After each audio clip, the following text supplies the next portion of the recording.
সবাইকে স্বাগত জানাচ্ছি আজকে আমাদের মাস্টার বইয়ের আইটি ক্লাসে। আজকে মূলত আমরা সাবজাংটিভ, প্রেজেন্ট সাবজাংটিভ টপিকটা নিয়ে আলোচনা করব। টপিকটা খুবই গুরুত্বপূর্ণ একটা টপিক এবং যে টপিক থেকে প্রতি বছর অনেকগুলো প্রশ্ন এসে থাকে এবং আমরা কিন্তু প্রশ্নটা ভুল করে ফেলতে পারি। আজকে প্রেজেন্ট সাবজাংটিভ নিয়ে আলোচনা করব। প্রেজেন্ট সাবজাংটিভটা মনে রাখার জন্য একটা টেকনিক আছে। সেই টেকনিকটা হচ্ছে আমাদের কিছু সাবজাংটিভ ওয়ার্ড থাকবে, কিছু সাবজাংটিভ ভার্ব থাকতে পারে। সেই সাবজাংটিভ ভার্বগুলো আসলে কিভাবে মনে রাখবো তার একটা ছোট্ট টেকনিকের একটা ভিডিও আছে। ভিডিওটা আমি ডিসক্রিপশন বক্সে দিয়ে দিব। তবে এই টেকনিকটার নাম কি সেটা একটু লিখে দিচ্ছি। এই টেকনিকের নাম হচ্ছে, সেটা হচ্ছে রোপা ইজ মডার্ন। কি মনে রাখতে পারি আমরা?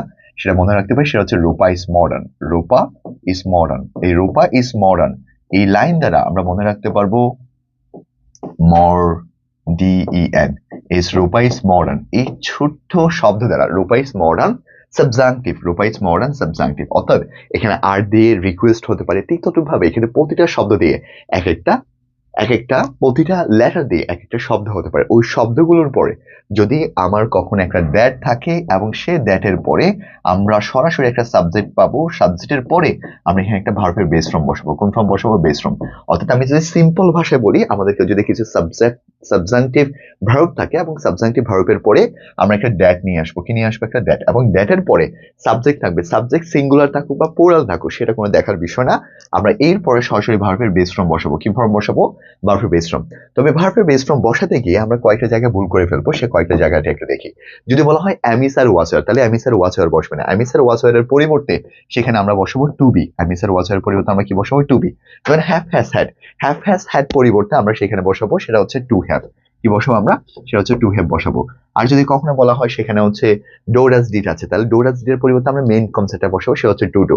এই তিনটা বিষয় একটু মনে রাখতে হবে যে আমরা অ্যামিসারের পরিবর্তে গিয়ে আমরা বি বসাবো শুধুমাত্র। এরপর হ্যাভ হ্যাজ হ্যাড এর পরিবর্তে গিয়ে হচ্ছে আমরা শুধুমাত্র হ্যাভ এ বসাবো। এরপর ডো ডাজ ডিড এর পরিবর্তে গিয়ে আমরা শুধুমাত্র ডোটা বসাবো। সো এটা হচ্ছে আমাদের মেইনলি কনসেপ্ট। এটা একটু আমরা মনে রাখবো। এখন এই যে রোপা ইজ মডার্ন পড়ালাম, এই রোপা ইজ মডার্ন দিয়ে আমাদের অনেকগুলো সাবজাংটিভ ভার্ব হতে পারে।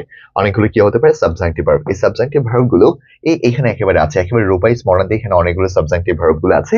আপনাদের যাদের মাস্টার বইটা আছে আপনারা ট্রাই করবেন এখানে প্রতিটা শব্দগুলো পড়ার জন্য। Advise, ask, command, demand, declare, insist, move, prefer, propose, request, require, suggest. Okay, এই ধরনের অনেকগুলো আরো কিছু ইম্পর্টেন্ট, আরো কিছু অ্যাডজেক্টিভ আছে, আর কিছু অ্যাডজেক্টিভ আছে, কিছু ভার্ব আছে, আবার কিছু অ্যাডজেক্টিভ আছে, সাবজাংটিভ অ্যাডজেক্টিভ, যেমন ইম্পর্টেন্ট, তারপরে হচ্ছে ইম্পারেটিভ, ম্যান্ডেটরি, নেসেসারি, ওকে, প্রপোজার, এরপর হচ্ছে সাজেস্টেড, এরপর হচ্ছে আর্জেন্ট। এই ধরনের